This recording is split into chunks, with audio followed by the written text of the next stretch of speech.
Welcome to Part 5 of Murder on Broadway.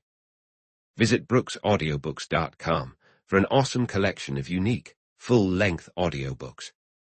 And be sure to subscribe to be notified when new books are released. Chapter 21. Contradiction in Dates. Saturday, June 15, 9 a.m. The next morning, Stanford, Quentin, and I had breakfast together at the Prince George before making our way to the district attorney's office, arriving shortly after 9. In the reception room, Oscar was waiting with Brady in tow. From Brady's demeanor as he walked in, it was clear that the sergeant hadn't treated him kindly. He strode up to the district attorney's desk with a defiant air and shot a cold, resentful glare at Stanford. "Am I under arrest, by any chance?" he asked quietly, though his tone was laced with barely restrained anger. "Not yet," Stanford replied sharply. "But if you were, you'd only have yourself to blame. Sit down." Brady hesitated, but then chose the nearest chair. "Why was I dragged out of bed at 7:30 by your detective?" He gestured towards Oscar, and threatened with patrol wagons and warrants just because I resisted such aggressive and unlawful tactics.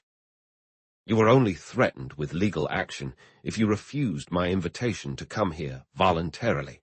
This is my short day at the office, and there are some urgent matters I need to discuss with you." "I'll be damned if I'll explain anything to you under these circumstances." Despite his outward calm, it was clear Brady was struggling to keep control. "I'm no pickpocket for you to haul in whenever it suits you and interrogate." "That's perfectly fine with me," Stanford said ominously. "But since you refuse to cooperate as a free citizen, I have no choice but to change your current situation." He turned to Oscar. "Sergeant, head across the hall and have Ben swear out a warrant for Charles Brady. Then lock this man up." Brady jolted in shock, taking a sharp breath. "On what charge?" he asked, incredulous. "The murder of Eleanor Simon." Brady leaped to his feet, color draining from his face as the muscles in his jaw twitched nervously. "Wait, you're making a huge mistake. You'll regret this. You wouldn't be able to prove that charge to save your life." "Maybe not. But if you don't want to talk here, I can make you talk in court." "I'll talk here." Brady sat back down. "What do you want to know?" Stanford pulled out a cigar and lit it slowly, taking his time. "First, why did you tell me you were in Boonton on Monday night?" Brady seemed ready for the question. "When I heard about the Cardinal's death, I needed an alibi. My brother had just given me the summons he received in Boonton. It was a perfect excuse just sitting there, so I used it." "Why did you need an alibi?" "I didn't absolutely need it, but I thought it might save me some hassle. People knew I had been involved with the Simon girl, and some of them knew she'd been blackmailing me. I had mentioned it, like an idiot. I told Julian, for example. We'd both been caught." "Is that the only reason you made up this alibi?" Stanford was studying him closely. "Wasn't that reason enough? Blackmail creates a motive, doesn't it?" "It takes more than just a motive to raise suspicions." "Maybe, but I didn't want to get dragged into it. You can't blame me for trying to stay out of it." Stanford leaned forward with an unsettling smile. "The fact that Miss Simon blackmailed you wasn't your only reason for lying about the summons. It wasn't even your main reason." Brady's eyes narrowed, but he remained as still as a statue. "You clearly know more about this than I do." He tried to sound casual. "Not more, Mr. Brady," Stanford corrected him, "but nearly as much. Where were you between 11 o'clock and midnight on Monday?" "Maybe that's one of the things you already know." "You're right. You were in Miss Simon's apartment." Brady scoffed, but the shock of Stanford's accusation was hard to hide. "If that's what you think, then it turns out you don't know anything after all. I haven't set foot in her apartment for 2 weeks. I have reliable witnesses who would disagree." "Witnesses?" The word escaped from Brady's tightly pursed lips. Stanford nodded. "You were spotted coming out of Miss Simon's apartment and leaving the house through the side door at 5 minutes to 12 on Monday night." Brady's jaw dropped slightly, his heavy breathing clear in the silence. And between 11:30 and midnight, Stanford continued with relentless precision, Miss Simon was strangled and robbed. What do you have to say about that? A long moment of tense silence stretched between them. Finally, Brady spoke. I need to sort this out. Stanford remained patient. After several minutes, Brady gathered himself, squared his shoulders, and began. I'll tell you what happened that night, and you can take it or leave it. He slipped back into the demeanor of a cold, controlled gambler. I don't care how many witnesses you have. This is the only account you're getting from me. I should have told you sooner, but I didn't want to jump into trouble unless I had to.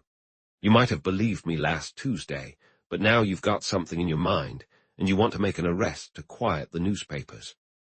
Just tell your story, Stanford interrupted firmly. If it's honest, there's no reason to worry about the newspapers. Deep down, Brady knew this to be true. No one, not even his most bitter political enemies, had ever accused Stanford of seeking approval through any act of injustice, no matter how minor. Honestly, there's not much to say, Brady started. I went to Miss Simon's house just before midnight, but I didn't go into her apartment. I didn't even ring the bell. Is that how you usually visit people? Sounds suspicious, doesn't it? But it's the truth, regardless. I meant to see her. I wanted to, but when I got to her door, something held me back. Hold on a moment. How did you get into the house? Through the side door, the one off the alley. I always used that entrance when it was open.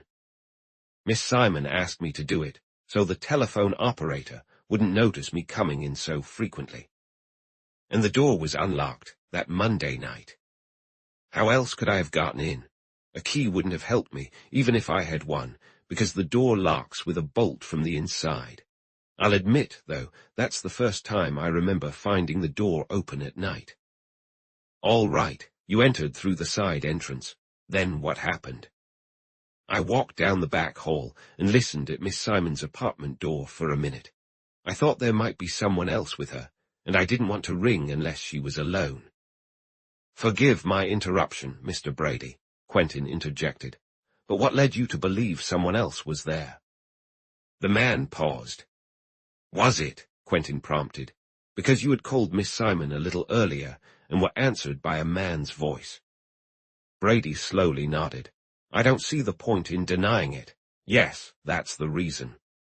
What did he say to you? Not much. He said hello, and when I asked to speak to Miss Simon, he told me she wasn't in and hung up.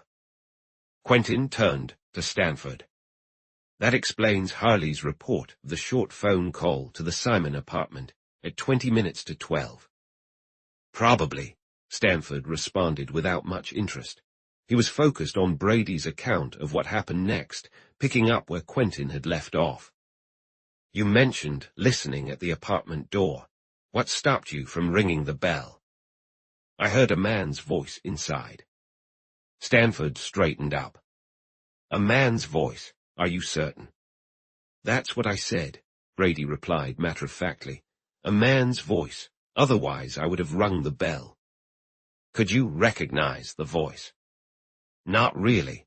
It was very faint and sounded a bit hoarse.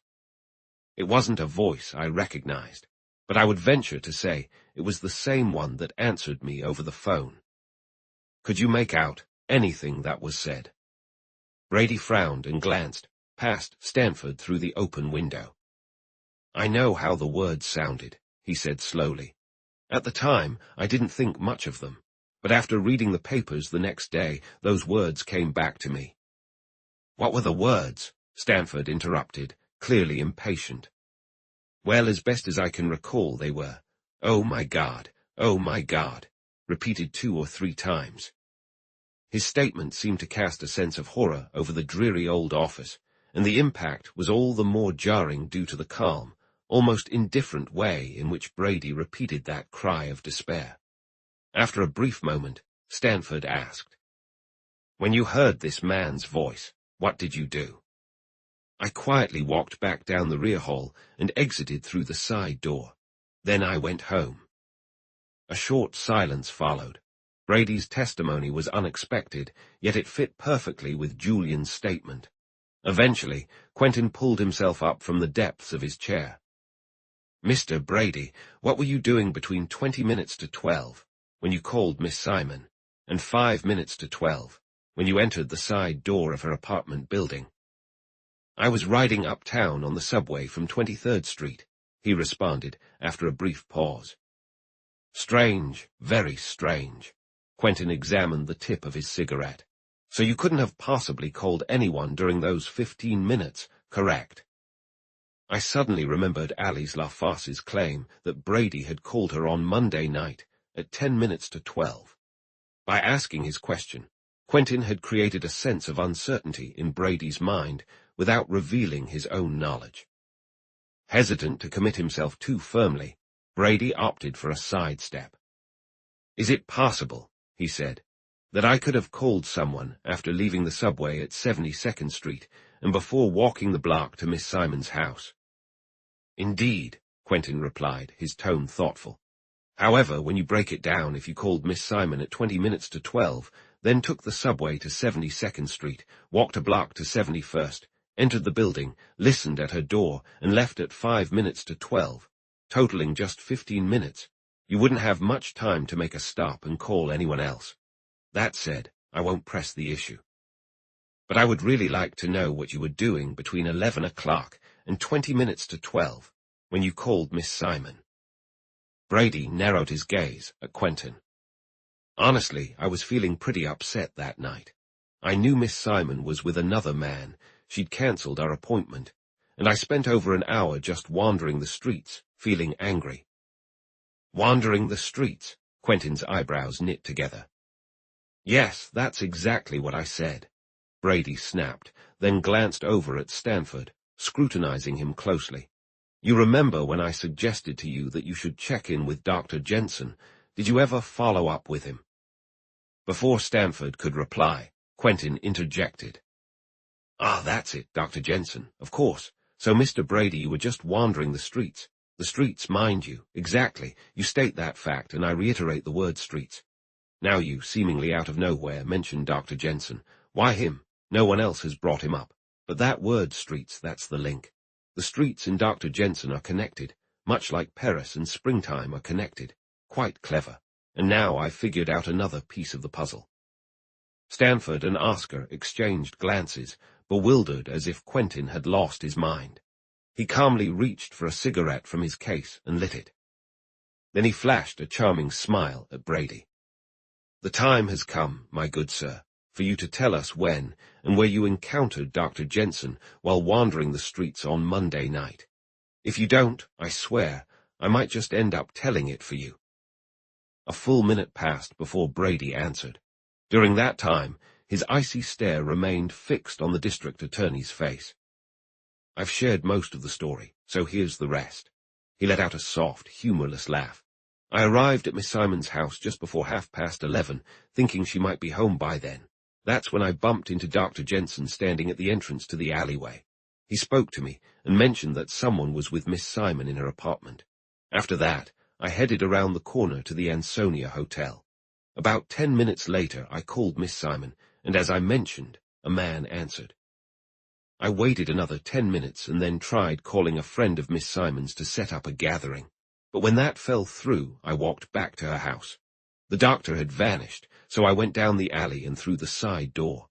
After listening for a moment, as I told you, and hearing a man's voice, I left and went home.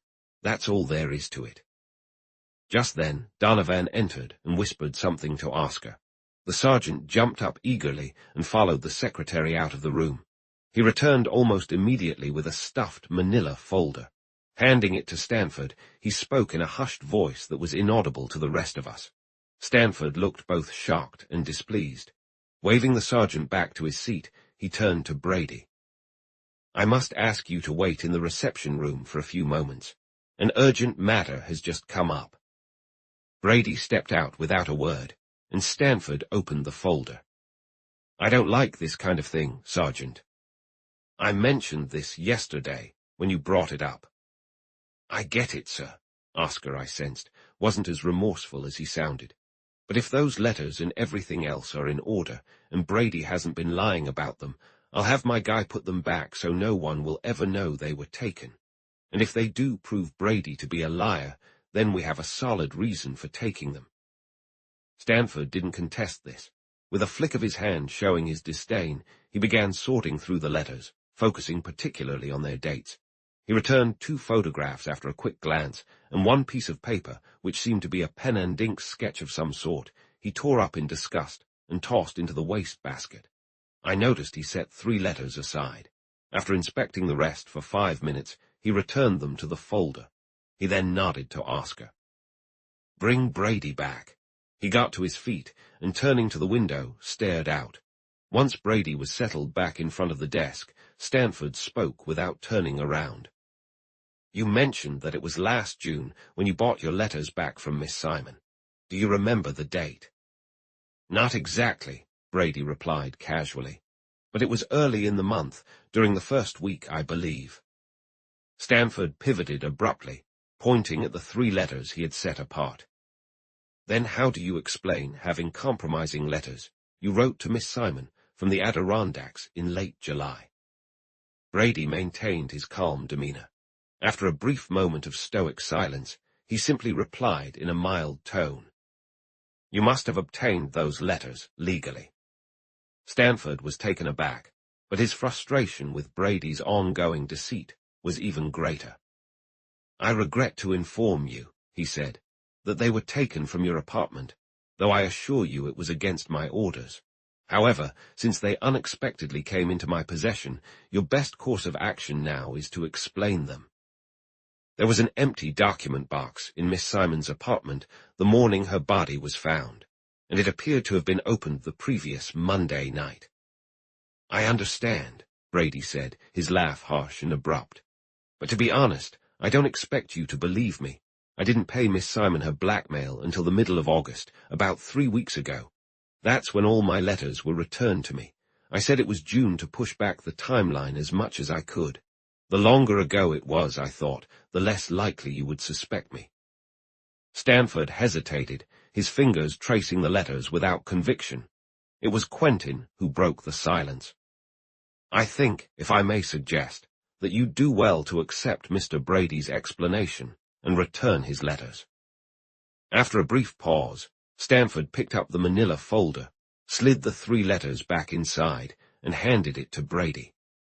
"I want you to know that I did not approve of the taking of this correspondence.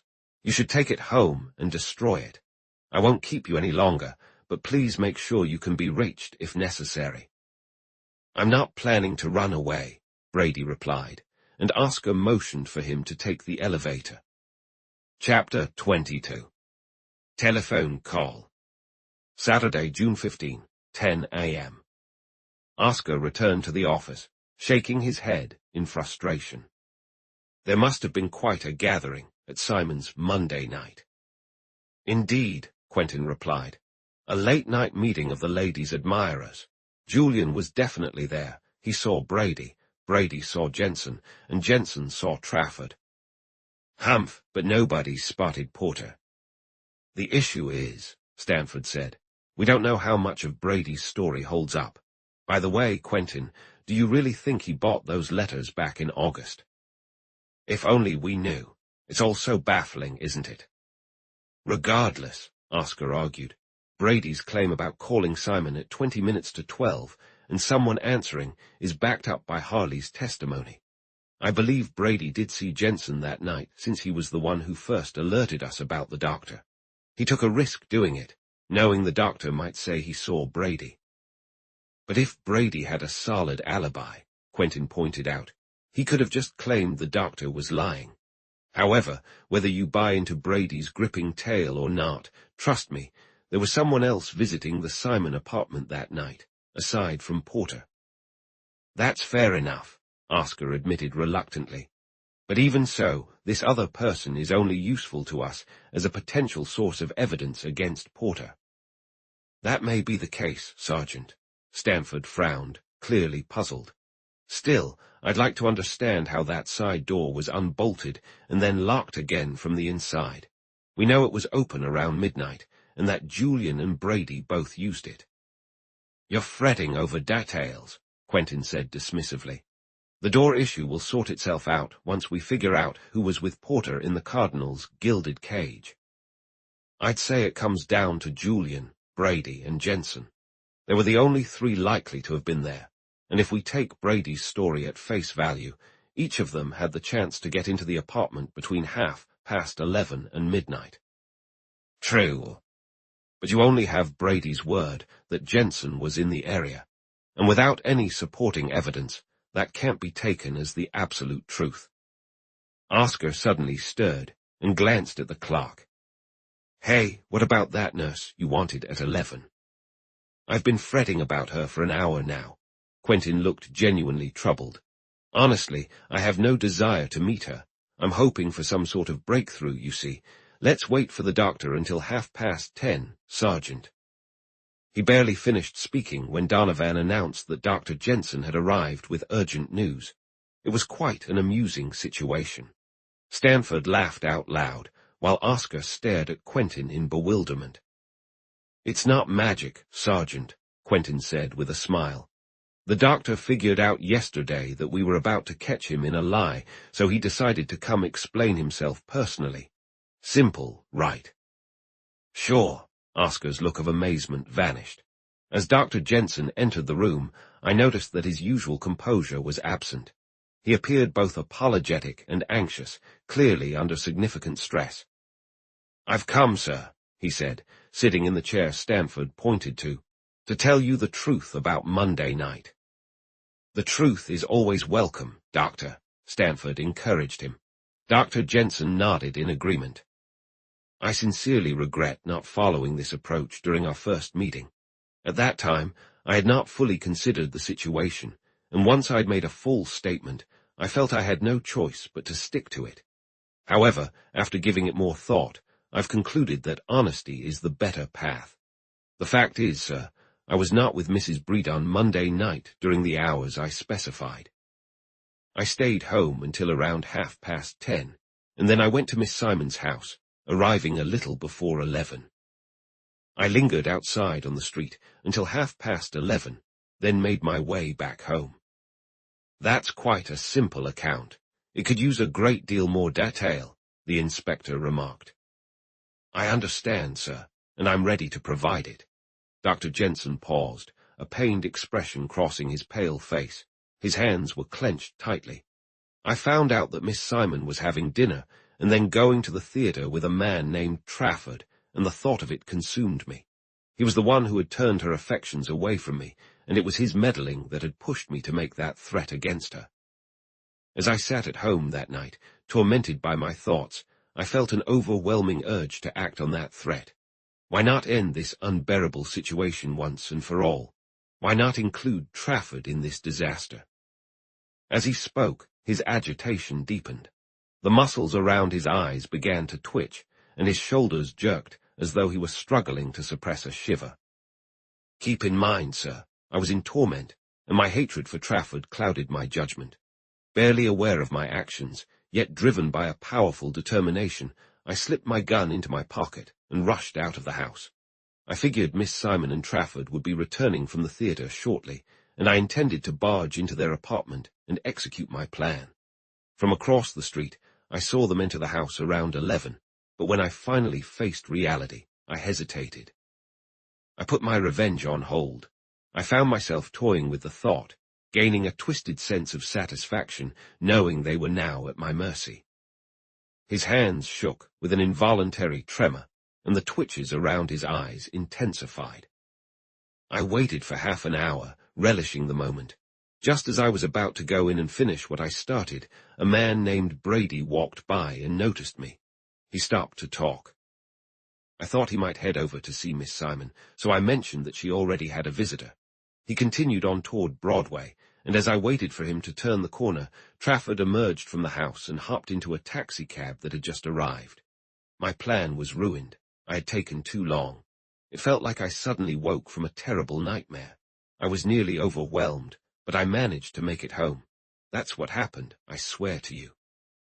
He slumped back in his chair, the restless energy that had fueled his words evaporating. He looked drained and disinterested. He sat for several moments, breathing heavily, and twice he ran his hand absently across his forehead. He wasn't in any state for questions, so Stanford finally summoned Tracy and instructed that he be taken home. "Just temporary exhaustion from hysteria," Quentin remarked casually. "These anxious types are always overly sensitive. He'll likely end up in a psychiatric ward within a year." "Maybe so, Mr. Quentin," Oscar replied, his impatience dismissing any enthusiasm for the topic of abnormal psychology. "What interests me right now is how all these guys' stories connect." "Yes," Stanford agreed. "There is certainly a basis of truth in what they've said." "But do keep in mind," Quentin pointed out, "that none of their stories rule any of them out as a potential suspect. Their accounts, as you noted, sync up perfectly. Yet, despite that neat alignment, any one of the three could have accessed the Simon apartment that night. For example, Julian could have left apartment 2 just before Brady arrived and eavesdropped. He might have seen Brady leaving when he was himself coming from the Simon apartment. Brady could have spoken to the doctor at 11:30, walked over to the Ansonia, come back shortly before midnight, entered the ladies' apartment, and stepped out just as Julian was opening Miss Frisbee's door. Alternatively, the excitable doctor might have gone in after Trafford left at 11:30, stayed for about 20 minutes, and left before Brady returned from the Ansonia. No, the fact that their accounts fit doesn't really clear any of them. And Stanford added, that cry of "Oh my God" could have been either Julian's or Jensen's, assuming Brady actually heard it. "Without a doubt, he heard it," Quentin replied. "Someone in the apartment was calling on the deity around midnight. Brady doesn't have enough sense of drama to invent such a gripping detail." "But if Brady actually heard that voice," Stanford objected, "then he automatically rules himself out as a suspect." "Not at all, my dear. He might have heard it after he left the apartment and realized for the first time that someone had been hidden there during his visit." "Your man in the clothes closet, I assume." "Yes, exactly. You know, Stanford, it could have been the terrified porter, emerging from his hiding spot to witness the aftermath of a tragic scene, who let out that desperate invocation." "Except," Stanford remarked sarcastically, "the porter doesn't strike me as particularly religious." "Oh, that," Quentin shrugged. "That actually supports my point. Non-religious people often call on God far more than Christians do. The only true and consistent theologians, you see, are the atheists." Oscar, who had been lost in gloomy thought, took the cigar from his mouth and let out a heavy sigh. "Yes," he rumbled, "I'm willing to accept that someone other than the porter got into Simon's apartment and that the dude was hiding in the closet. But if that's the case, then this other guy didn't see Porter, and knowing that isn't going to help us much." "Don't worry about it, Sergeant," Quentin said cheerfully. "Once you identify this mysterious visitor, you'll be surprised how quickly your worries fade away. You'll treasure the moment you find him. You'll jump for joy. You'll be singing a happy tune." "Not a chance," Oscar replied. Just then, Donovan walked in with a typewritten memo and placed it on the district attorney's desk. "The architect just called in this report," he said. Stanford skimmed through it. It was quite brief. "Nothing useful here," he said. "Walls are solid, no wasted space, no hidden entrances." "Too bad, Sergeant," Quentin said with a sigh. "Looks like you'll have to give up on the movie idea. What a shame." Oscar grunted, looking defeated. "Even with no other way to get in or out, except that side door," he said to Stanford, "could we secure an indictment against Porter now that we know the door was unlocked Monday night?" "We might, Sergeant, but our main hurdle would be proving how it was initially unlocked and then bolted again after Porter left. Abe Rubin would focus on that point. No, it's best to wait and see what happens next." Something happened immediately. Donovan entered and told the sergeant that Barron wanted to see him right away. Barron came in, visibly shaken, accompanied by a small, shabby-looking man around 60 who appeared stunned and frightened. In the detective's hand was a small parcel wrapped in newspaper, which he triumphantly placed on the district attorney's desk. "The Cardinal's jewelry," he declared. "I've checked it against the list the maid provided, and it's all here." Oscar moved forward, but Stanford was already untying the package with anxious fingers. As the paper fell away, a small pile of dazzling jewelry was revealed: several exquisitely crafted rings, 3 stunning bracelets, a sparkling sunburst, and a beautifully designed lorgnette. The stones were all large and had unique cuts. Stanford looked up at them with curiosity, and Barron, not wanting to wait for the inevitable question, explained. "This man Potts found them. He's a street cleaner, and he claims they were in one of the DSC cans on 23rd Street near the Flatiron Building. He discovered them yesterday afternoon, he says, and took them home. Then he got scared and brought them to police headquarters this morning." Mr. Potts, the White Wing, was visibly shaking. "That's right, sir, absolutely," he assured Stanford, his voice trembling with anxiety. "I always check any bundles I find. I didn't mean any harm by taking them home, sir. I wasn't planning to keep them. I lay awake worrying all night, and this morning, as soon as I could, I brought them to the police." He shook so violently that I feared he might completely break down. "That's perfectly fine, Potts," Stanford said gently. He then turned to Barron. "Let the man go. Just make sure to get his full name and address." Quentin had been examining the newspaper, in which the jewels were wrapped. "Excuse me, my man," he inquired. "Is this the original paper you found them in?" "Yes, sir, the same one. I haven't touched anything." "Very good." Mr. Potts, visibly relieved, shuffled out, followed by Barron. "The Flatiron Building is directly across Madison Square from the Beaumont Club," Stanford noted, frowning. "It certainly is." Quentin then pointed to the left-hand margin of the newspaper that held the jewels. "And you'll notice that this herald from yesterday has 3 puncture marks probably made by the pins of a wooden holder typically used in a club's reading room." "You have a keen eye, Mr. Quentin," Oscar said, examining the newspaper. "I'll look into this." Stanford pressed a button with determination. "They keep their newspapers on file for a week at the Beaumont Club." When Donovan arrived, Stanford instructed him to get the club's steward on the telephone immediately. After a brief wait, the call connected. At the end of 5 minutes, Stanford hung up the receiver and shot Oscar a puzzled look. The club subscribes to 2 copies of the Herald. Both of yesterday's copies are right there on the rack. Didn't Brady once mention that he read nothing but the Herald, along with a racing sheet in the evenings? Quentin asked casually. I believe he did. Stanford thought it over. Still, both club heralds are present. He turned to Oscar. When you were checking on Julian, did you learn what clubs he belongs to? Sure. The sergeant pulled out his notebook and flipped through the pages for a moment. He's a member of the Furriers and the Cosmopolis. Stanford slid the telephone toward him. See what you can find out. Oscar spent 15 minutes on the task. Nothing, I'm afraid, he finally declared. The Furriers don't keep records, and the Cosmopolis doesn't have any back numbers. What about Mr. Porter's clubs, Sergeant? Quentin asked, grinning. Oh, I know the discovery of that jewelry complicates my theory about Porter, Oscar said, his mood sour. But what's the point of rubbing it in? Still, if you think I'm going to give that guy a clean slate just because the Simon loot was found in a trash can, you're very mistaken. Don't forget we're keeping a close eye on the dude. He might have gotten nervous and tipped off some associate about where he stashed the jewels. I suspect the experienced Porter would have passed his haul to a professional receiver. But even if he gave it to a friend, would this friend be likely to toss it aside just because Porter got anxious? Maybe not, but there has to be some reason those jewels were found, and when we figure it out, it won't let Porter off the hook.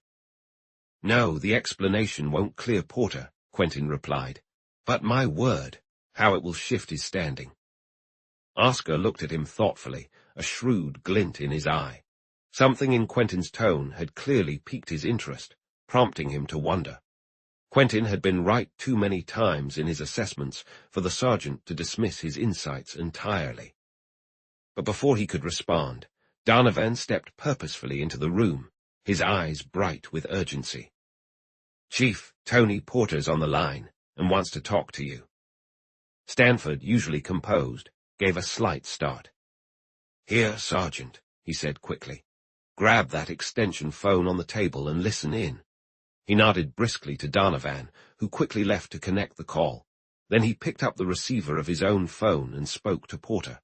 He listened intently for a minute or so, then, after a short debate, he nodded in agreement to whatever suggestion had been made, and the conversation wrapped up. "Porter seems eager for a meeting, I see," said Quentin. "I kind of expected that, you know." "Yes, he's coming here tomorrow at 10. And he hinted that he knows who killed the Cardinal, right?" "That's exactly what he said. He promised to share the whole story with me tomorrow morning." "He's the one who can provide the answers," murmured Quentin. "But Mr. Stanford," said Oscar, who still sat with his hand on the telephone, staring at it in disbelief, "I don't understand why you don't have him brought here today." "As you heard, Sergeant, Porter insisted on tomorrow and threatened not to say anything if I push the matter. It's better not to provoke him. We might jeopardize a valuable opportunity to gain insight into this case if I ordered him here and applied pressure. Tomorrow works for me. It's bound to be quieter then. Plus, your man is keeping tabs on Porter, so he won't slip away." "I suppose you're right, sir. The dude's sensitive, and he can really clam up when he wants to." The sergeant spoke with genuine concern. "I'll have Donovan here tomorrow to take his statement," Stanford continued. "And you should assign one of your men to the elevator. The regular operator is off on Sundays. Also, station a man in the hall outside and have another one in Donovan's office." Quentin stretched leisurely and stood up. "Very kind of him to call at this hour, don't you think?" I felt a strong desire to view the Monets at Durand-Ruel's this afternoon, but I worried I wouldn't be able to pull myself away from this captivating case. Now that the end of the world is set for tomorrow, I might as well indulge my passion for impressionism. Until tomorrow, Stanford. Goodbye, Sergeant. Chapter 23. The 10 o'clock appointment. Sunday, June 16, 10 a.m. A light drizzle was falling the next morning when we got up, and a chill, the first hint of winter, hung in the air. We had breakfast in the library at 8:30, and at 9 o'clock, Quentin's car, which had been arranged the night before, arrived to pick us up. We drove down Fifth Avenue, now nearly deserted under a thick blanket of yellow fog, and stopped to pick up Stanford at his apartment on West 12th Street. He was waiting for us outside, and stepped into the car with hardly a word of greeting. I could see from his anxious, distracted expression that he was counting on what Porter had to say. We had turned onto West Broadway beneath the elevated tracks before anyone spoke. Then Stanford voiced a concern that reflected his troubled thoughts.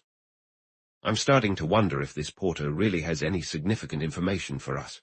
His phone call was quite odd. Still, he seemed confident enough in what he knew.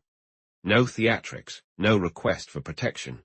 Just a straightforward claim that he knew who killed the Simon girl and had decided to come clean." "It's clear he didn't strangle her himself," Quentin said firmly.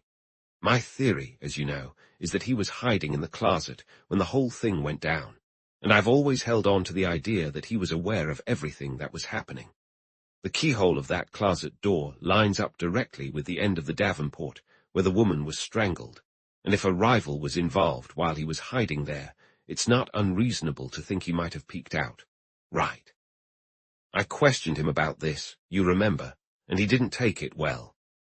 But in that case— Oh, I know, there are plenty of logical objections to my wild theory. Why didn't he raise the alarm? Why didn't he tell us earlier? Why this and why that? I don't claim to know everything, you know. I don't even pretend to have a solid explanation for the various quirks of my whims. My theory is still just a rough outline, but I'm convinced that the fashionable Tony knows who murdered his girlfriend and ransacked her apartment. However, of the 3 people who could have gotten into the Simon apartment that night, Julian, Brady, and Jensen. Porter seems to know only one of them, Julian. Yes, exactly. Julian appears to be the only one of the three who actually knows Porter. That's an interesting detail. Oscar met us at the Franklin Street entrance to the Criminal Courts building. He seemed anxious and subdued, shaking our hands with a detached demeanor that lacked his usual warmth. "I've got Barron operating the elevator," he said after a brief greeting. "Burke's waiting upstairs in the hall, and Emery is with him, ready to be let into Donovan's office." We entered the nearly deserted building, the silence almost palpable, and took the elevator up to the 4th floor. Stanford unlocked his office door, and we stepped inside. "Guilfoyle, the man following Porter," Oscar explained as we sat down, "is supposed to call the Homicide Bureau as soon as the dude leaves his place." It was now 20 minutes to 10. 5 minutes later, Donovan arrived. He took out his stenographic notebook and positioned himself just inside the swinging door of Stanford's private office, able to hear everything without being seen. Stanford lit a cigar, and Oscar followed suit. Quentin was already smoking calmly, the most relaxed person in the room, leaning back in one of the large leather chairs, as if untouched by any worries. But I could tell by the way he meticulously flicked his ashes into the ashtray that he, too, was feeling the tension. 5 or 6 minutes went by in complete silence before the sergeant let out a grunt of frustration. "No, sir," he said, as if finishing an unspoken thought. "I can't make sense of this situation. The discovery of that jewelry, all neatly packaged up, and then the dude offering to spill the beans. It just didn't add up." "I know it's frustrating, Sergeant, but there is some sense to it," Quentin said, staring lazily at the ceiling. "The guy who took those trinkets had no use for them. In fact, they bothered him terribly." Oscar found the point too complicated to grasp. The events from the previous day had shaken his beliefs to their core, and he fell into a silent brooding again. At 10 o'clock, he stood up, impatient, and went to the hallway door to look outside. When he returned, he compared his watch to the office clock and began pacing restlessly. Stanford was trying to sort through some papers on his desk, but soon pushed them aside irritably. "He should be arriving any minute now," he said, forcing a cheerful tone. "He'll show up," Oscar grumbled, "or he'll get a free ride." He continued his pacing. A few minutes later, he turned abruptly and stepped into the hallway. We could hear him calling to Barron down the elevator shaft, but when he returned to the office, his expression told us there was still no news of Porter. "I'll call the Bureau," he said, "and check what Guilfoyle has reported. At least we'll know when the dude left his place." Once connected to police headquarters, the sergeant learned that Guilfoyle hadn't made any report yet. "That's strange," he said as he hung up the phone. It was now 20 minutes past 10. Stanford was becoming anxious. The persistent challenge of the Cardinal murder case had left him feeling defeated, and he had desperately hoped that this morning's meeting with Porter would shed some light on the mystery, or at least provide some useful information for taking decisive action. Now, with Porter late for this crucial appointment, the tension in the room was thick. He pushed back his chair nervously and walked to the window, staring out into the dark, drizzly haze. When he returned to his desk, his expression was serious. "I'll give our friend until 10:30, he said sternly. "If he's not here by then, Sergeant, it's better to call the local station and have them send a patrol car for him." A few more minutes passed in silence. Quentin leaned back in his chair with his eyes half closed, but I noticed that although he still held his cigarette, he wasn't smoking. His brow was furrowed in a frown, and he was unusually quiet. I could tell that something troubling was on his mind. His sluggishness seemed to be tinged with a focus and concentration that was unexpected. As I watched him, he suddenly straightened up, his eyes wide awake and alert. He tossed his extinguished cigarette into the receiver with a quick movement that suggested something had sparked inside him. "Oh, my word," he exclaimed. "It really can't be, you know, and yet," his face clouded, "and yet, by Jove, that's it. What a fool I've been, what an utter fool." He jumped to his feet, then stood there staring down at the floor like a man in shock, wary of his own thoughts. "Stanford, I don't like this. I really don't like it at all." He spoke almost as if he was scared. "I tell you, there's something dreadful happening, something eerie. Just thinking about it sends chills down my spine.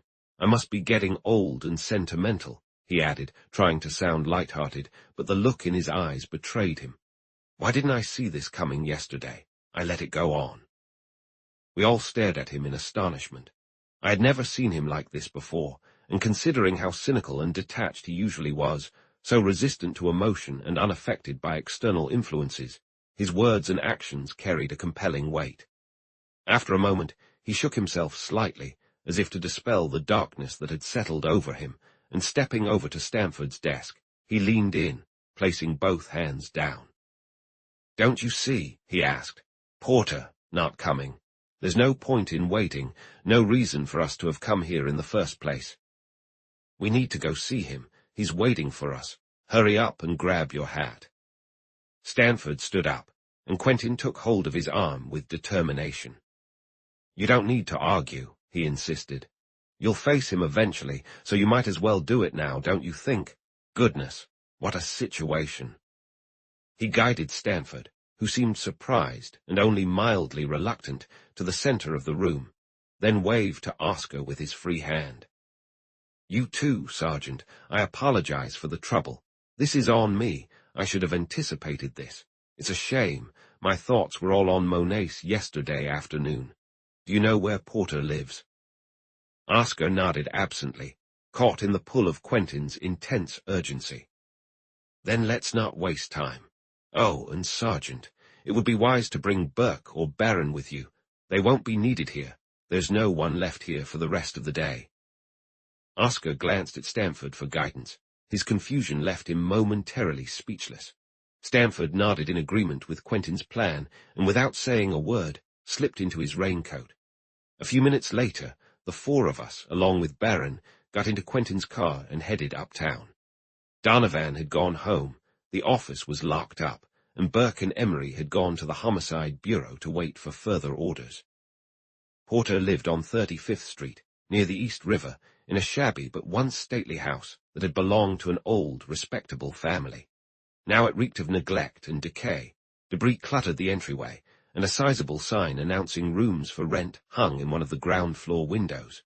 As we arrived, Oscar jumped out of the car and scanned the area. Soon, he spotted a disheveled man loitering in the doorway of a grocery store across the street and signaled him over. The man approached cautiously. "It's all right, Guilful," the sergeant said to him. "We're just dropping in on the dude. What's the issue?" "Why didn't you report?"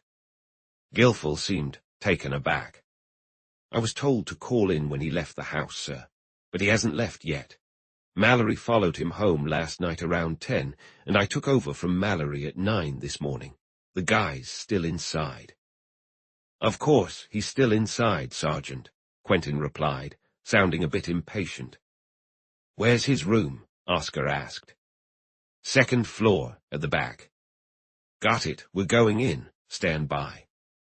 "Watch out for him," Guilful warned. "He's armed." Oscar took the lead up the worn steps leading from the street to the small vestibule. Without knocking, he gripped the doorknob and shook it. The door was unlocked, and we stepped into the stuffy lower hallway. A bedraggled woman in her 40s, wearing a shabby dressing gown and with her hair hanging in disarray, suddenly emerged from a back room and staggered toward us, her bleary eyes glaring with unwelcoming hostility. "Hey, what do you think you're doing barging in on a respectable lady?" she snapped, her voice abrasive. She launched into a string of profanities. Oscar, closest to her, firmly placed his hand over her mouth and gently but decisively pushed her back. "Stay out of this, Cleopatra," he told her before starting up the stairs. The second-floor hallway was dimly lit by a flickering gas light, and at the rear we could make out the outline of a single door centered in the wall. "That should be Mr. Porter's place," Oscar said. He approached the door, slipped a hand into his right coat pocket, and turned the knob, but it was locked. He knocked hard on it, then placed his ear against the door to listen. Barron stood directly behind him, his hand also in his pocket. The rest of us hung back a little. Oscar knocked again when Quentin's voice broke through the shadows. "Sergeant, you're wasting time with all that knocking." "I guess you're right," Oscar replied after a moment of tense silence. Oscar knelt to inspect the lock, pulling a small tool from his pocket to insert it into the keyhole. "You're right," he said again. "The key is missing." He stepped back, rising onto his toes like a runner preparing for a race, and threw his shoulders against the panel above the knob. The lock wouldn't budge. "Come on, Baron," he urged. The two detectives crashed into the door together. On the third attempt, wood splintered and the bolt tore free from its fittings. The door swung inward, unsteady and creaking. The room inside was shrouded in near-total darkness. We paused on the threshold as Baron carefully made his way to a window and yanked the shade up. Yellow-grey light streamed in, transforming vague shapes into recognizable forms. A large, antique bed loomed from the wall on the right. "Look!" Baron exclaimed, pointing, and something in his tone sent a chill through me. We moved closer. At the foot of the bed, nearest to the door, lay Porter's crumpled body. He, like the Cardinal, had been strangled. His head dropped back over the footboard, his face contorted in a grotesque grimace. His arms hung limply, and one leg dangled off the mattress, resting on the floor. "Thuggy," Quentin murmured. "Jensen mentioned it. Interesting." Oscar stood frozen, staring intently at the corpse, his shoulders slumped. The healthy color had drained from his face, leaving him looking mesmerized. "Mother of God," he breathed awestruck, and crossed himself instinctively. Stanford was shaken as well, his jaw set firmly. "You're right, Quentin." His voice came out strained, almost unnatural. "Something dark and dreadful has happened here. There's a monster on the loose in this town, a werewolf." "I wouldn't go that far, my friend." Quentin scrutinized the murdered Porter closely. "No, I wouldn't call it a werewolf, just a desperate human being, someone driven to extremes, perhaps, yet very rational and logical. Oh, how shockingly logical." Chapter 24. An Arrest. Sunday evening, Monday morning, June 1617. The investigation into Porter's death was pursued with intensity by the authorities. Dr. Dormus, the medical examiner, arrived promptly and stated that the crime occurred between 10 o'clock and midnight. Immediately, Quentin insisted that all the men closely connected with the Simon girl, Julian, Jensen, Brady, and Trafford, be interviewed without delay to explain their whereabouts during those critical 2 hours. Stanford readily agreed and instructed Oscar, who quickly assigned 4 of his men to the task. Mallory, the detective who had followed Porter the night before, was questioned about any potential visitors. However, since Porter lived in a boarding house with over 20 tenants who were constantly coming and going, no useful information could be obtained from that line of inquiry. All Mallory could affirm was that Porter returned home around 10 o'clock and did not leave again. The landlady, visibly shaken by the tragedy, claimed to have no knowledge of the incident. She explained she had been unwell in her room from dinner until they disturbed her recovery the following morning. The front door, it appeared, was never locked, as her tenants disliked what they considered an unnecessary inconvenience. The tenants themselves were questioned, but it yielded no results. They were unlikely to offer any information to the police, even if they had any.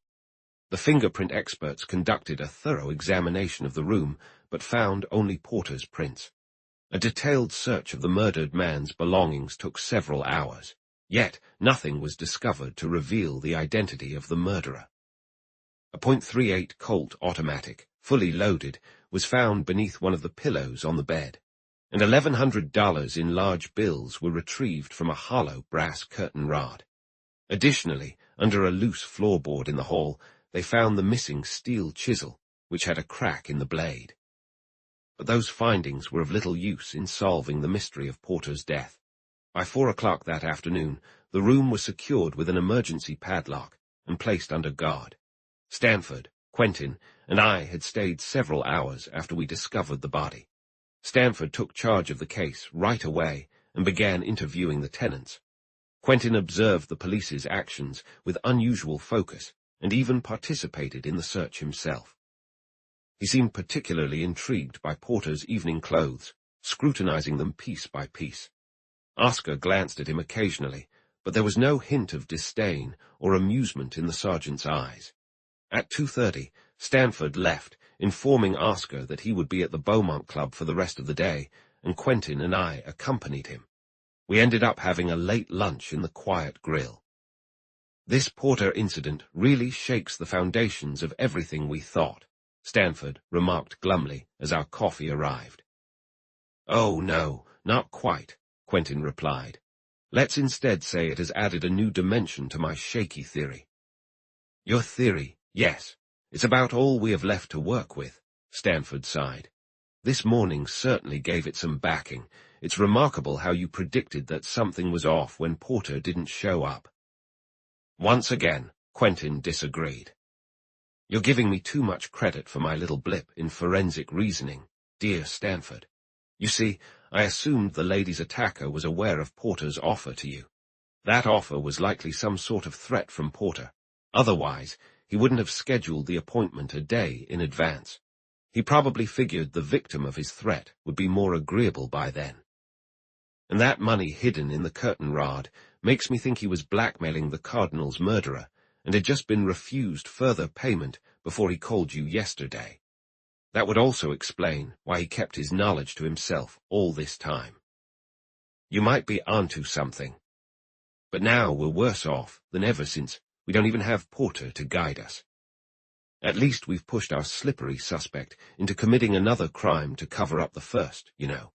Once we find out what the Cardinal's various lovers were up to last night between 10 and midnight, we might have something useful to work with. By the way, when can we expect this exciting information? It depends on what kind of luck Oscar's team has. Probably later tonight, if all goes well. It was nearly 8:30 when Oscar called in the reports. Unfortunately, Stanford seemed to have hit a dead end. The information he received was far from satisfactory. Dr. Jensen had suffered a nervous stroke the day before and had been taken to the Episcopal Hospital. He was still there under the care of 2 reputable physicians whose credibility was unquestionable, and it would take at least a week before he could resume his work. This update was the only concrete one among the 4 inquiries, and it completely cleared the doctor of any involvement in the previous night's crime. Strangely enough, neither Julian, nor Brady, nor Trafford could provide a reliable alibi. According to their accounts, all 3 had stayed home the night before. The weather had been bad. While Julian and Trafford admitted to being out earlier in the evening, they claimed they returned home before 10 o'clock. Julian lived in an apartment hotel where, on a Saturday night, the lobby was packed, making it unlikely anyone would have noticed him coming in. Brady resided in a small private apartment building that lacked a doorman or hall boys to keep an eye on his movements. Trafford was staying at the Beaumont Club, and since his rooms were on the 3rd floor, he rarely took the elevator. Additionally, there had been a political reception and dance at the club the night before, and he could have come and gone a dozen times without anyone noticing. "That doesn't really shed any light," Quentin remarked after Stanford shared this information. "At least it rules out Jensen," Stanford replied. "Exactly, and that in turn clears him from any suspicion in the Cardinal's death as well, because these 2 crimes are interconnected, 2 parts of the same puzzle. They complement each other. The latter crime was directly linked to the first. It was, in fact, a logical continuation of it." Stanford nodded in agreement. "That makes sense. At this point, I've moved beyond being combative. I think I'll float along with your theory for a while and see where it leads. What worries me is the nagging feeling that nothing will happen unless we push for it. The person who orchestrated those 2 deaths had true skill." As he spoke, Trafford entered the room and looked around as though searching for someone. Spotting Stanford, he approached with a look of curious confusion. "Forgive me for barging in, sir," he offered, nodding politely to Quentin and me. "But a police officer was here this afternoon asking about where I was last night. It seemed odd at the time, but I didn't think too much of it until I saw Tony Porter's name in the headlines of a special report tonight, stating he had been strangled. I remember you asked me about him in connection with Miss Simon. and I started to wonder if there might be a link between the two murders and whether I might somehow get pulled into this situation. "No, I don't think so," Stanford assured him. There was a chance that the two crimes could be connected, and as part of standard procedure, the police questioned all of Miss Simon's close friends for any leads. You can set your mind at ease about this. "I trust," he added, "the officer wasn't being overly persistent." "Not at all." Trafford's anxious expression faded. He was quite polite, although a bit enigmatic. Who was this man, Porter? A shady character and a former burglar. He had some kind of leverage over Miss Simon, and I believe extorted money from her. A wave of angry disgust crossed Trafford's face. A creature like that deserves whatever fate befell him. We engaged in various topics until 10 o'clock, when Quentin stood up and shot Stanford a reproachful look. "I'm going to try to catch up on some lost sleep. This life of a policeman doesn't suit my temperament." However, despite his complaints, 9 o'clock the next morning found him at the district attorney's office. He had brought several newspapers with him and was amusedly reading the first thorough accounts of Porter's murder. Monday was typically a busy day for Stanford, and he had arrived at the office before 8:30 to tackle some pressing routine matters before diving further into the Simon case. Oscar, I knew, was scheduled for a conference at 10 o'clock. In the meantime, Quentin had nothing to do but read the newspapers, and I passed the time in a similar fashion. Right on time at 10, Oscar arrived, and his demeanor clearly indicated something had happened to lift his spirits significantly. He was almost cheerful, and his formal yet self-satisfied greeting to Quentin felt like a conqueror addressing a defeated rival. He shook hands with Stanford with more than usual formality. "Our troubles are over, sir," he announced as he paused to light his cigar. "I've arrested Harley." It was Quentin who broke the stunned silence that followed this astonishing news. "For what on earth?" Oscar turned, unbothered by Quentin's tone. "For the murder of Eleanor Simon and Tony Porter." "Oh, my goodness." "Oh, my dear aunt," Quentin sat up, eyes wide with disbelief. "Sweet angels of heaven, come down and comfort me." Oscar's calm demeanor remained unchanged. "You won't need any angels or aunts once you hear what I've discovered about this man. I've got him all wrapped up for the jury." Quentin's initial shock began to fade. "Let's hear it, Sergeant." Oscar settled back in a chair, taking a moment to gather his thoughts. "It's like this, sir. Yesterday afternoon, I started thinking. Here we have Porter murdered, just like Simon, right after he promised to spill the beans. It certainly looked as though the same person had strangled both of them. So I figured there must have been two guys in the apartment on Monday night, the dude and the murderer, just like Mr. Quentin has been saying all along. It seemed to me that they knew each other pretty well, because not only did the other guy know where the dude lived, but he must have known the dude was planning to talk yesterday. It looked to me, sir, like they teamed up on the Simon job.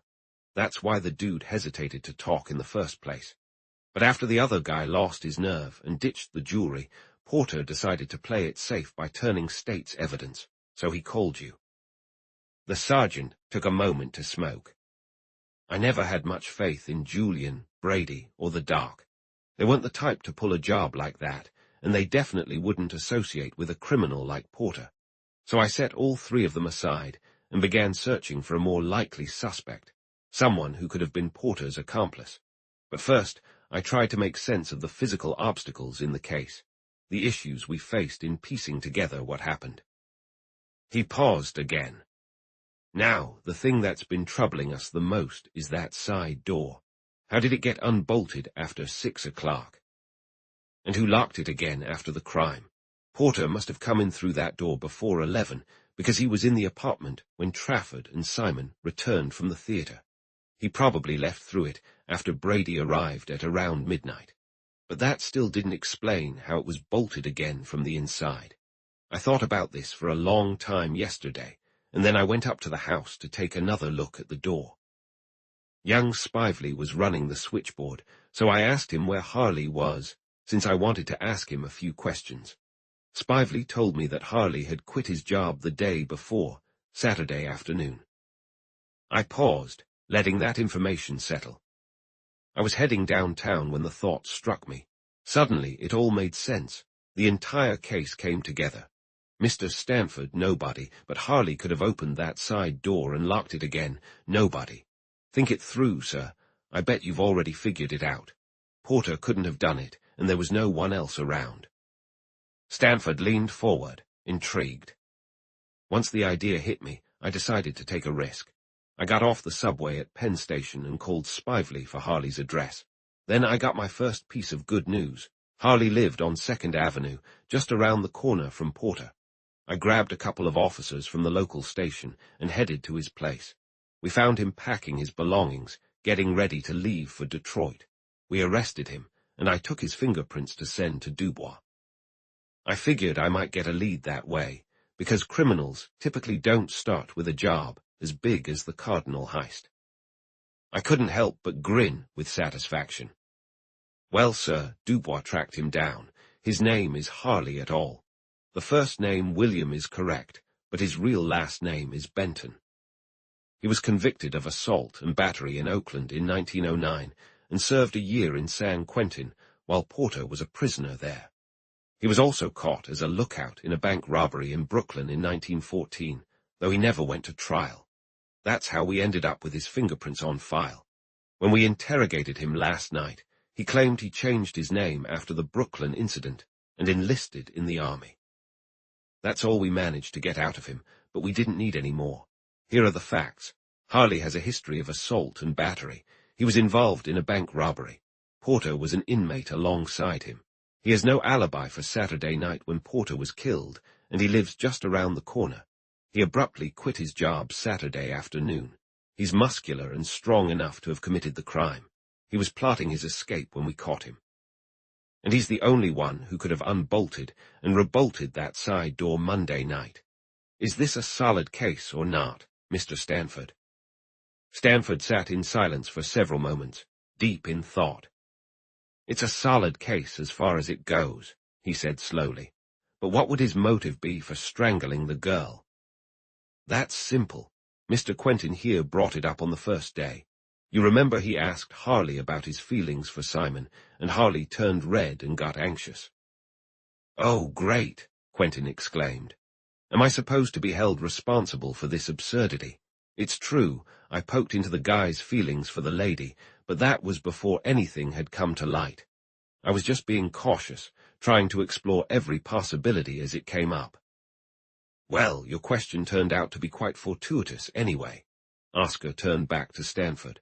From what I gather, Harley was infatuated with Simon, and when she told him to move along and sell his papers, he became agitated, sitting there night after night watching other guys visiting her. Then Porter shows up, recognizes him, and suggests breaking into Simon's apartment. Porter cannot carry out the task alone, as he must pass by the phone operator both coming and going. Having been there previously, he would be recognized. Harley sees an opportunity to settle a score with Simon and shift the blame elsewhere, so the two of them devise a plan for Monday night. When Simon steps out, Harley unlocks the side door, and the dude slips into the apartment with his own key. Just then, Simon and Trafford return unexpectedly. Porter hides in the closet, and after Trafford leaves, he accidentally makes a noise, causing Simon to scream. He steps out, and when she sees who it is, she tells Trafford it was a misunderstanding. Harley, now aware that Porter has been discovered, decides to take advantage of the situation. Shortly after Trafford departs, he enters the apartment with a master key. Porter, thinking it's someone else, hides once more in the closet. Meanwhile, Harley grabs Simon and strangles her, intending to pin the crime on Porter. However, Porter comes out of hiding, and they discuss what to do next. Eventually, they agree to continue with their original plan to rob the place. Harley attempts to pry open the jewelry box with a poker, and Porter finishes the job with his chisel. They then exit. Porter leaves through the side door while Harley secures it behind him. The following day, Porter hands the stolen items to Harley for safekeeping until the heat dies down. However, Harley gets cold feet and discards the valuables. This leads to an argument between them. Porter decides to confess everything in hopes of clearing himself, and suspecting he will do just that, Harley goes to Porter's house on Saturday night and strangles him just as he did Simon. Oscar made a decisive gesture and sank back into his chair. "Clever, exceedingly clever," murmured Quentin. "Sergeant, I apologize for my earlier outburst. Your reasoning is impeccable. You've pieced together the crime brilliantly. You've cracked the case. It's remarkable, truly remarkable, but it's wrong."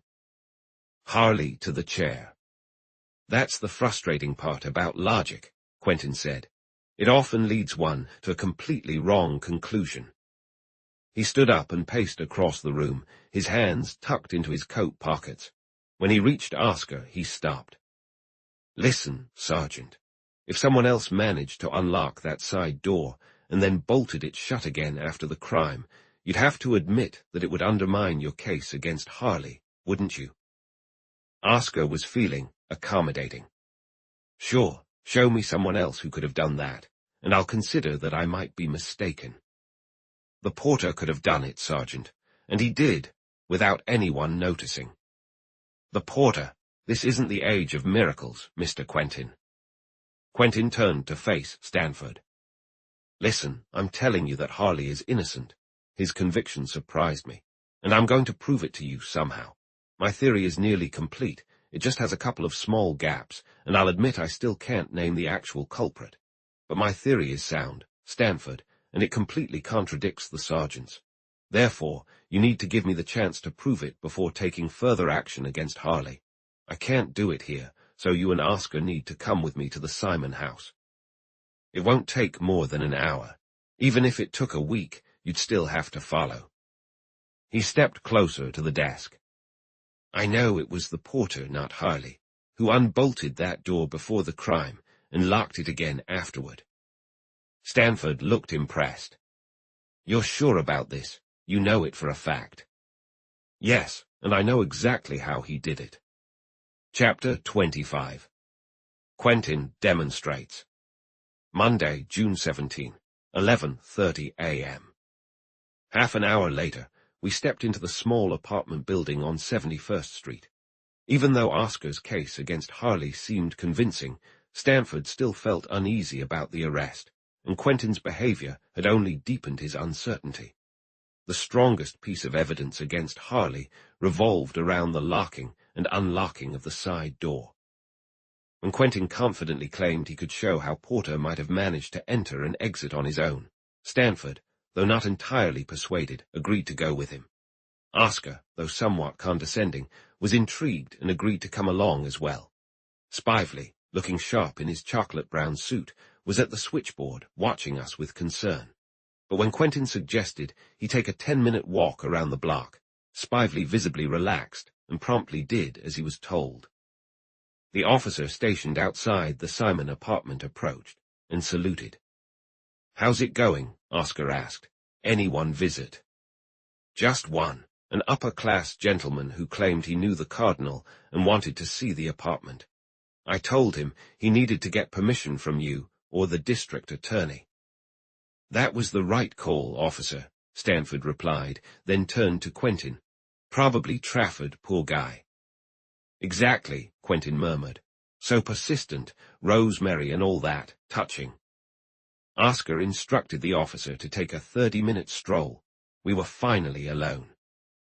"And now, Sergeant," Quentin said cheerfully, "I believe you know how to use a switchboard. Would you mind stepping in for Spively for a few minutes? First, though, please lock the side door tight, just as it was on that fateful night." Oscar grinned playfully. "Absolutely." He put his finger to his lips in a dramatic gesture and, crouching slightly, crept down the hallway like a comedic detective in a skit. Moments later, he tiptoed back to the switchboard, still with his finger on his lips. Then, looking around cautiously with wide eyes, he leaned in close to Quentin's ear. "SHHHH," he whispered. "The door's locked." He settled into the chair at the switchboard. "When does the curtain go up, Mr. Quentin?" "Already up, Sergeant." Quentin matched Oscar's light-hearted mood. "Look, the time is 9:30 on a Monday night. You are spively, though not quite as dapper, and you've forgotten the moustache, but still you're spively. And I'm the flamboyant porter. For added realism, picture me in chamois gloves and a pleated silk shirt. Mr. Stanford and Mr. Van Dyne here represent the many-headed monster of the pit. Oh, and Sergeant, I need the key to the Simon apartment. Porter had one, you know. Oscar produced the key and handed it over, still grinning. Just a note for the stage, Quentin continued. Once I've exited through the front door, you should wait exactly 3 minutes before knocking on the late Cardinal's apartment. He strolled to the front door and, turning, walked back toward the switchboard. Stanford and I stood behind Oscar in the small alcove, facing the front of the building. Enter Mr. Porter, Quentin announced. Remember, it's 9:30. Then, as he reached the switchboard, blast it, you forgot your lines, Sergeant. You should have told me that Miss Simon was out. But no matter. Mr. Porter proceeds to the ladies' door like this. He walked past us, and we heard him ring the apartment bell. After a short pause, he knocked on the door. Then he returned down the hall. I guess you were right, he said, echoing Porter's words as Spively had reported, and continued toward the front door. Stepping out into the street, he turned toward Broadway. We waited exactly 3 minutes in silence. None of us spoke. Oscar had grown serious, and the quick puffs on his cigar showed his anticipation. Stanford wore a stoic frown. At the end of the 3 minutes, Oscar stood up and hurried down the hall, Stanford and I following closely behind. When he knocked, the apartment door opened from the inside. Quentin stood in the small foyer. The first act has come to a close, he greeted us breezily. Thus, Mr. Porter made his entrance into the ladies' boudoir on Monday night, with the side door securely bolted and without the operator's knowledge. Oscar squinted, his expression thoughtful but silent. Suddenly, he turned sharply and gazed down the hallway towards the oak door at the end. The bolt was positioned vertically, indicating it had been turned, and the door was unfastened. Oscar studied it for a moment, then shifted his eyes to the switchboard. Soon, he couldn't contain himself and let out an exuberant cheer. Excellent work, Mr. Quentin, very clever, he declared, nodding in approval. That was straightforward, though. No need for psychology to figure it out. After you rang the apartment bell, you hurried down this back hall and unbolted the door. Then you returned to knock. From there, you slipped out the front entrance, headed towards Broadway, crossed the street, entered the alley, came through the side door, and quietly made your way into the apartment without us noticing. Pretty simple, wasn't it? Quentin agreed, a hint of amusement in his voice. Absolutely. The sergeant's tone was almost dismissive. But that doesn't lead you anywhere useful.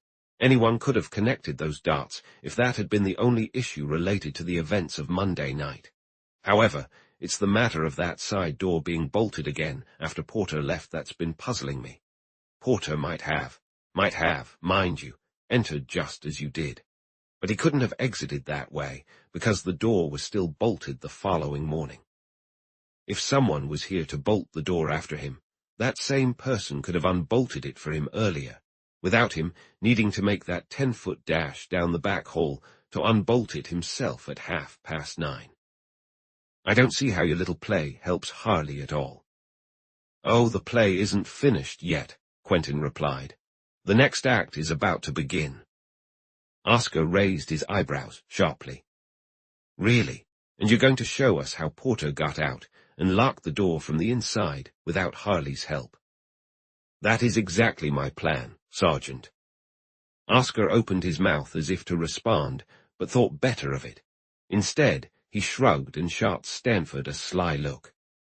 Let's move to the public atrium, Quentin suggested, leading us to a small reception room across from the switchboard. This room, as I mentioned, was just beyond the staircase, with a narrow passageway along the back wall leading to the side door. A look at the accompanying diagram will make this clearer. Quentin guided us to our seats with a bit of flair, and gave the sergeant a pointed look. Please wait here until you hear me knock at the side door, then come and let me in. He walked toward the archway. Once again, I shall take on the role of the late Mr. Porter, so envision me in my full splendor. The curtain is about to rise. He bowed deeply, and stepping from the reception room into the main hall, turned the corner, and disappeared down the rear passageway. Oscar shifted in his seat, looking uneasy as he turned to Stanford with a worried expression. "Do you think he can pull this off, sir?" All humor had vanished from his voice. "I can't see how," Stanford replied, frowning. "But if he does, it will completely undermine your theory of Harley's guilt." "I'm not too concerned," Oscar said. "Mr. Quentin is knowledgeable, he has ideas, but how on earth?" He was cut off by a loud knocking at the side door. The three of us jumped up at once and hurried around the corner of the main hall. The rear passageway was empty. There were no doors or openings on either side. The hallway was bare, just two blank walls on either side, with an oak door at the far end that took up almost the entire width. It was clear that the only way out for Quentin was through that door. Instantly, our gazes were drawn to the bolt handle, which was positioned horizontally, indicating the door was secured. Oscar was not just surprised. He looked completely stunned. Stanford had come to a sudden stop, staring down the empty corridor as if he were seeing a ghost. After a brief pause, Oscar hurried over to the door, though he didn't immediately try to open it. He knelt down in front of the lock and examined the bolt with great care. Then he took out his pocket knife and inserted the blade into the gap between the door and the frame. The tip hit the inner trim, and he could feel the edge scraping against the circular bolt. It was clear that the heavy oak frame and molding were solidly built, and that the bolt had been firmly secured from the inside. Nevertheless, Oscar remained skeptical, and he grasped the doorknob, wrenching it with all his might. But the door didn't budge. Finally, he turned the bolt handle to a vertical position and opened the door. There was Quentin in the courtyard, calmly smoking and inspecting the brick wall of the alley. "Hey, Stanford," he said, "take a look at this. This wall has got to be quite old. It definitely wasn't built during this modern obsession with speed and efficiency.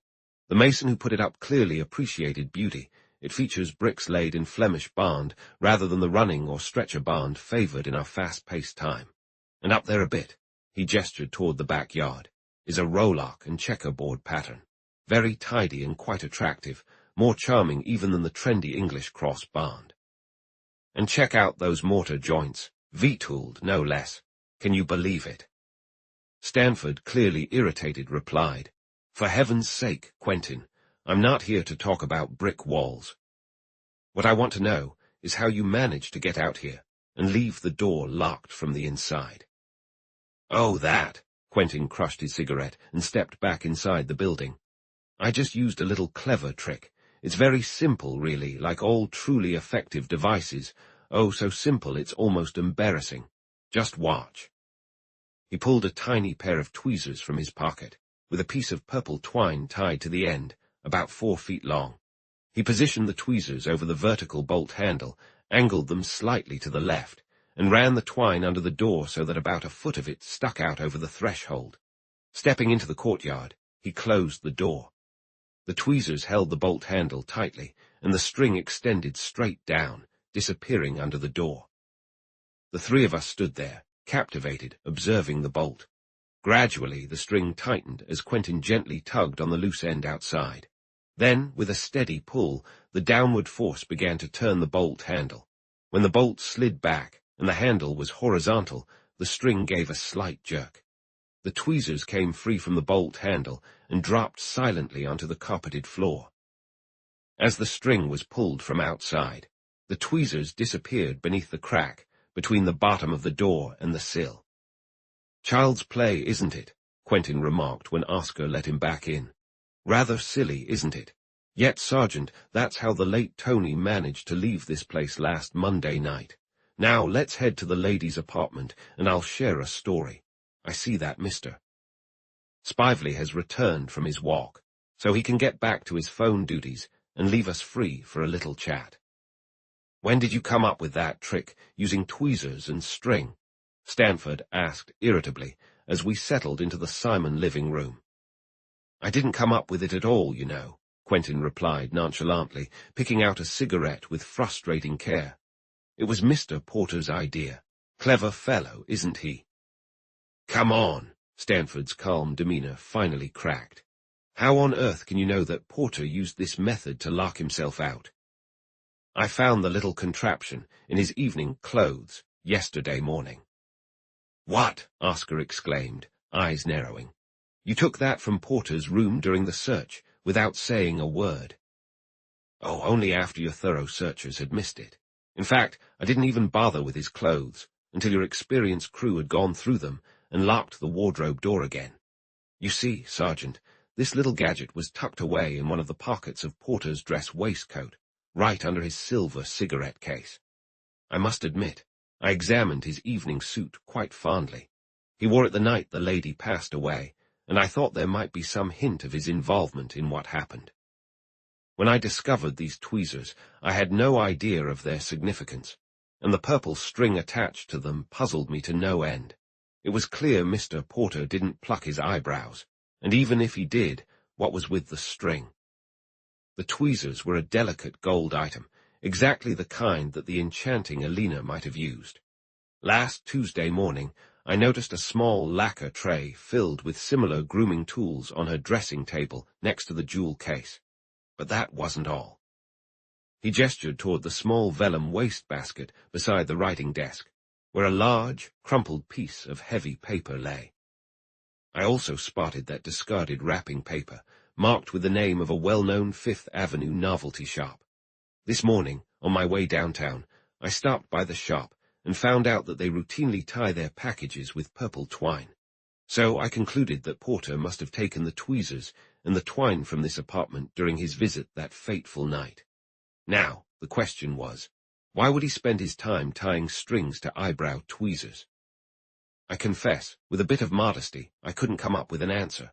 But then, when you told me about arresting Harley and pointed out that the side door had been locked again after Porter left, it all clicked into place. The fog lifted, the sun shone, and the birds began to chirp. Suddenly, I had a moment of clarity. The entire method behind this was revealed to me in an instant. I told you, Stanford, it would take a bit of spiritual insight to crack this case.